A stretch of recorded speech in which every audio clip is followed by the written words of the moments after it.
Investment ప్రపంచంలో ఎక్కువ కష్టపడకుండా తక్కువ ఖర్చుతో ఒకే క్లిక్ లో హండ్రెడ్స్ ఆఫ్ కంపెనీస్ లో ఇన్వెస్ట్ చేయగల ఒక బెస్ట్ ఆప్షన్ ఉందని మీకు తెలుసా? వినడానికి too good to be true అనిపిస్తుంది కదా? Well, it's not. వీటినే ఎక్స్చేంజ్ ట్రేడెడ్ ఫండ్స్ అంటారు. ఈ రోజు మనం మన పోర్ట్ఫోలియో కోసం అబ్సల్యూట్ బెస్ట్ ఈటీఎఫ్స్ ని ఎలా సెలెక్ట్ చేసుకోవాలో తెలుసుకుందాం. ఈ వీడియోని మిస్ అవ్వకుండా చూడండి, ఎందుకంటే సెలెక్షన్ ప్రాసెస్ తో పాటు ఒక bonus section, real ETF example తో అనాలిసిస్, నేర్చుకున్న కాన్సెప్ట్స్ తో మీకు ఒక హోంవర్క్ ఇస్తాను. All right, welcome back to my channel 30కి life set, where we talk about financial freedom, fitness and a lot of money matters.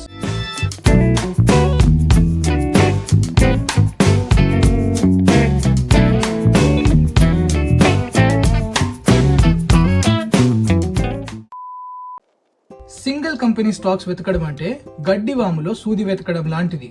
అది కూడా కళ్ళకు గంతలు కట్టుకొని గడ్డివాముకి అగ్గి అంటుకున్నప్పుడు. Really dangerous. అదే ఈటీఎఫ్స్, ఒక ఎక్స్పర్ట్ వెళ్లి మన కోసం ఆ సూది తీసుకొని వస్తాడు. ఎక్స్పర్ట్ అయితే పంపించాం గానీ మార్కెట్ లో హండ్రెడ్స్ ఆఫ్ ఈటీఎఫ్స్ ఉన్నాయి. ఇన్వెస్ట్మెంట్ కోసం ఎగ్జాక్ట్లీ ఏ ఈటీఎఫ్ సెలెక్ట్ చేసుకోవాలి? వెల్, అదే మనం ఈ రోజు నేర్చుకోబోతున్నాం. ఈ వీడియోలో ఫండమెంటల్స్ తో పాటు మన గోల్స్ కి తగ్గట్టుగా ఈటీఎఫ్ ని ఎలా సెలెక్ట్ చేసుకోవాలో కూడా ఎక్స్ప్లెయిన్ చేస్తాం. ఎందుకంటే at the end of the day మనకు స్మార్ట్ గా వర్క్ చేసే పోర్ట్ఫోలియోస్ కావాలి, అంతేకాని మార్కెట్ పెరిగిందా పడిందా అని టెన్షన్ ఇచ్చే పోర్ట్ఫోలియోస్ కాదు. బిఫోర్ వి డైవ్ ఇన్, మీకు ETFs, index funds and mutual funds కి మధ్య బేసిక్ డిఫరెన్స్ ఐడియా లేకుంటే నేను ఒక డీటెయిల్ వీడియో ఆల్రెడీ చేసి పోస్ట్ చేశాను. క్లారిటీ కోసం ఆ వీడియో చూడండి. సూపర్ క్విక్లీ, ఈటీఎఫ్ అంటే ఒక గ్రూప్ ఆఫ్ ఇన్వెస్ట్మెంట్స్ ని రిప్రజెంట్ చేసే ఒక బాస్కెట్ లాగా. మనం ఒక ఈటీఎఫ్ ని కొంటున్నామంటే ఒక గ్రూప్ ఆఫ్ ఇన్వెస్ట్మెంట్స్ ని కొంటున్నట్టు. For example, Nifty 50 index ETF కొంటే మనం మన మనీని ఇండియాలోని టాప్ 50 కంపెనీస్ లో ఇన్వెస్ట్ చేస్తున్నట్టు, just with 1 click and buying 1 share. అసలు ఇలా గ్రూప్ ఆఫ్ కంపెనీస్ లో ఎందుకు ఇన్వెస్ట్ చేయాలి? Think about it. మీరు ఒక సింగిల్ కంపెనీలో ఇన్వెస్ట్ చేశారు. ఆ కంపెనీ షేర్ వాల్యూ సడన్ గా ఒక 30%, 40% పడిపోయింది. మీ ఇన్వెస్ట్మెంట్ పోర్ట్ఫోలియో వాల్యూ 30%, 40% కరెక్ట్ అయితే చూసి మీరు తట్టుకోగలరా? టెన్షన్ పడి లాస్ లో షేర్స్ నమ్మేస్తాం,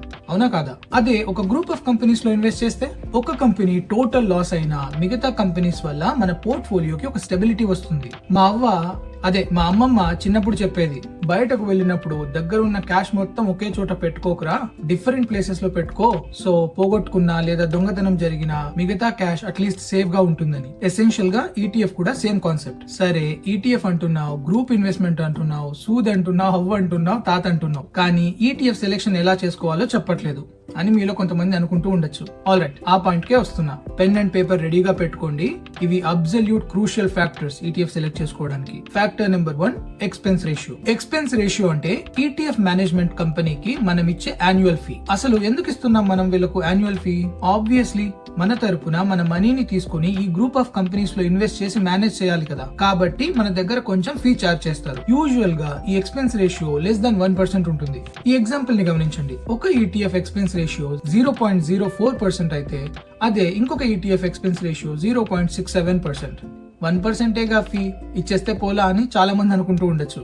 ఒక సింపుల్ మ్యాథ్ చేద్దాం. మీరు 10 లక్షలు ఒక ఈటీఎఫ్ లో ఇన్వెస్ట్ చేశారు. ఆ ఈటీఎఫ్ ఎక్స్పెన్స్ రేషియో 1% అనుకుందాం. అలా ఆ ఇన్వెస్ట్మెంట్ ని ఒక 10 years వదిలేస్తే మేనేజ్మెంట్ కంపెనీకి మీరు ఇస్తున్న ఫీజ్ అక్షరాల మోర్ దాన్ 1 lakh rupees. వినడానికి చిన్న పర్సెంటేజ్ లా ఉన్న ఎక్స్పెన్స్ రేషియో తక్కువ ఉన్న ఈటీఎఫ్ ని చూస్ చేసుకుంటే over a period of time మనం చాలా అమౌంట్ సేవ్ చేయొచ్చు. సో ఫ్యాక్టర్ నెంబర్ 1, లో expense ratio. Factor number 2, tracking error. Most ETFs index funds ని ట్రాక్ చేస్తాయి. అగైన్, ఇండెక్స్ ఫండ్స్ అంటే ఏంటో ఐడియా లేకపోతే ప్లీజ్ మీరు నా ప్రీవియస్ వీడియో చూడండి.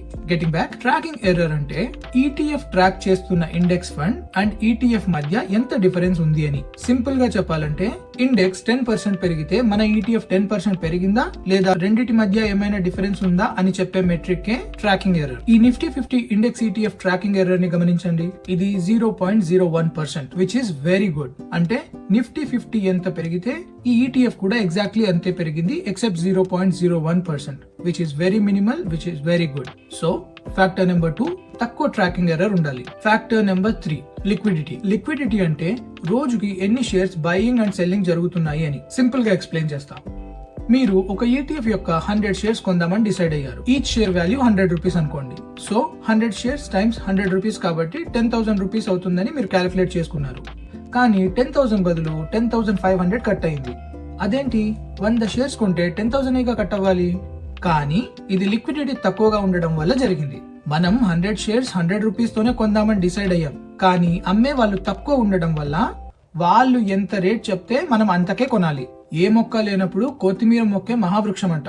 ఈ బయింగ్ అండ్ సెల్లింగ్ ప్రైస్ కి మధ్య ఉన్న డిఫరెన్స్ నే స్ప్రెడ్ అంటారు. లిక్విడిటీ ఎక్కువ ఉన్న ఈటీఎఫ్స్ ని సెలెక్ట్ చేసుకుంటే మనం ఈ స్ప్రెడ్ ని అవాయిడ్ చేయొచ్చు. So factor number 3 high liquidity.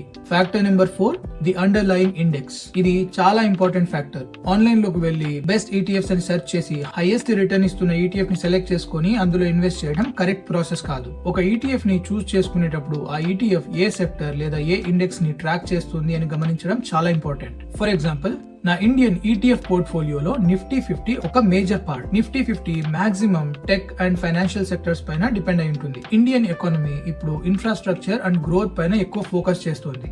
కాబట్టి capital goods, power, FMCG, manufacturing ఇలాంటి సెక్టర్స్ లో ఇన్వెస్ట్ చేయడం ఇది కరెక్ట్ టైం అని నా అంచనా.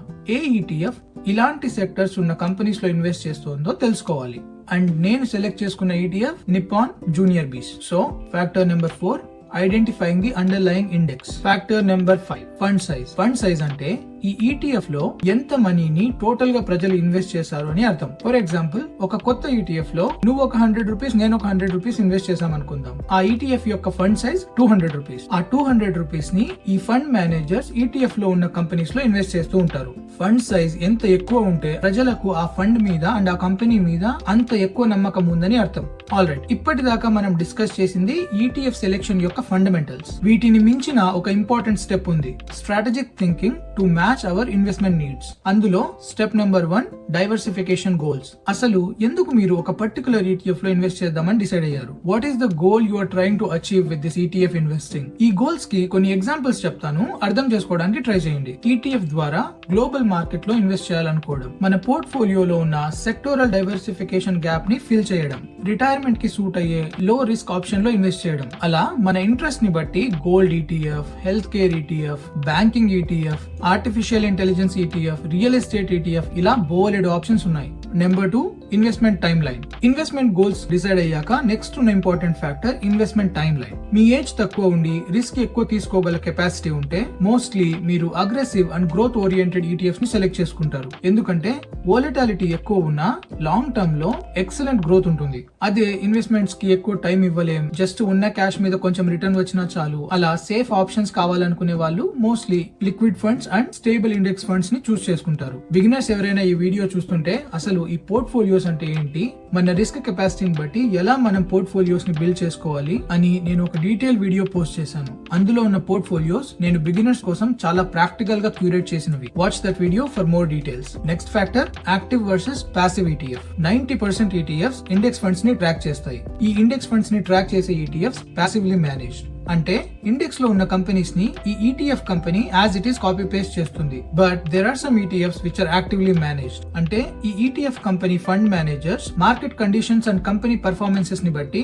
ఈ ఈటీఎఫ్ లో ఉన్న కంపెనీస్ ని చేంజ్ చేస్తూ ఉంటారు, లేదా కంపెనీస్ యొక్క పర్సెంటేజ్ హోల్డింగ్ ని మారుస్తూ ఉంటారు. All right, time for bonus section. నేను ఈ కీ ఇన్ఫర్మేషన్ ఫైండ్ అవుట్ చేయడానికి యూజ్ చేసే వెబ్సైట్స్ ఏంటి? Number 1 ticker tape. ఇది నేను ఫండమెంటల్ డేటా కోసం యూజ్ చేసే వెబ్సైట్. స్క్రీనర్. ఈ వెబ్సైట్ నేను ఈటీఎఫ్స్ కోసం కాదు, ఇండివిజువల్ కంపెనీ స్టాక్ డేటా కోసం వాడతాను. Trading view.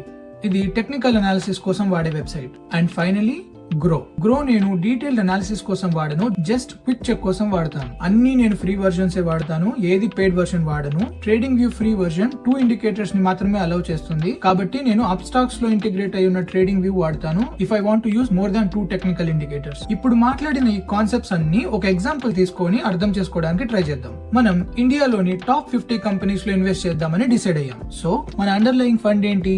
Nifty 50 index. Online లోకి వెళ్లి నిఫ్టీ 50 ఈటీఎఫ్ అని సెర్చ్ చేస్తే we get this list of company ETFs. వీటి కోసం చాలా వెబ్సైట్స్ ఆల్రెడీ స్క్రీనర్స్ ని రెడీ చేసి ఉంటారు. కాబట్టి ఒక్కొక్క ఈటీఎఫ్ ని మనం ఇండివిజువల్ గా అనలైజ్ చేసే బదులు ఒకేసారి ఒక గ్రూప్ ఆఫ్ ఈటీఎఫ్స్ ని అనలైజ్ చేద్దాం. ఫస్ట్ మనం చెక్ చేయాల్సింది fund size. Bigger the fund size, better the trust in the company. Next మనం ఎక్స్పెన్స్ రేషియో చూద్దాం. మోస్ట్లీ ఈ ఎక్స్పెన్స్ రేషియో కూడా ఇంచుమించు సేమ్ ఉన్నాయి అన్నిటికీ. ఇక్కడ మీరు ఒక ఇంపార్టెంట్ ఫ్యాక్టర్ ని గమనించండి. ఫండ్ సైజ్ ఈ కంపెనీకి ఎక్కువ ఉన్నా లిక్విడిటీ దేనికి ఎక్కువ ఉందో చూడండి.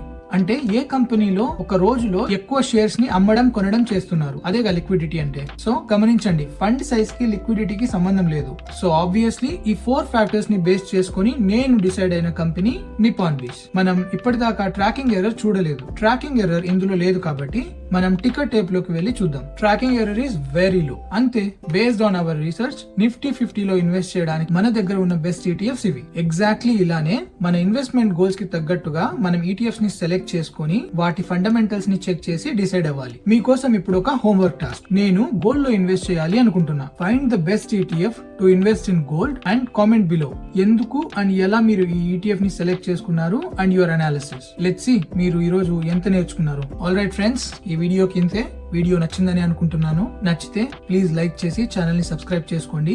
ఫైనాన్షియల్ అండ్ ఫిట్నెస్ కంటెంట్ ఇష్టపడే మీ ఫ్రెండ్స్ అండ్ ఫ్యామిలీ మెంబర్స్ తో ప్లీజ్ నా ఛానల్ షేర్ చేయండి.